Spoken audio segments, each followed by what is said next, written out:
In this video, I'll be talking about current division. And in current division, what we're looking to identify is the amount of current that may come from a source that is then divided among two different possible routes. So if we first had, say, 10 amps coming from this source, there would be some share of current that would be flowing up down here, and some flow of current that would be flowing across here. And the regular pattern for this is that more current will flow in the direction of less resistance. So from this, just looking at it already, we can predict that more current would be flowing along the path with less resistance.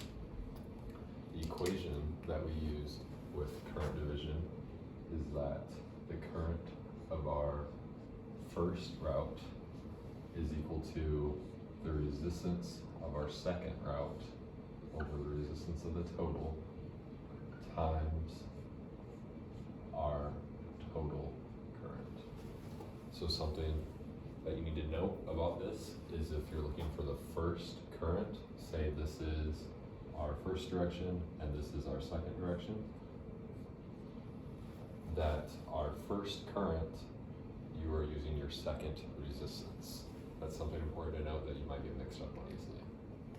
So looking at this, if we're trying to find our first current with our nodes, we know our I total, that's the total current flowing into the system. We can find our R total, that's the total resistance within this split. We can find our R2 is right here, and we can use those to find our I1. So if we're looking for I1, we have our R2 is 10, our total R, this route plus this route is 15, and we have our total current that came into the system is 10. From this, we find that this would be about 2/3 times 10, then we have our I1 is equal to about 6 2/3, and that would be the portion of our current that is flowing along the top.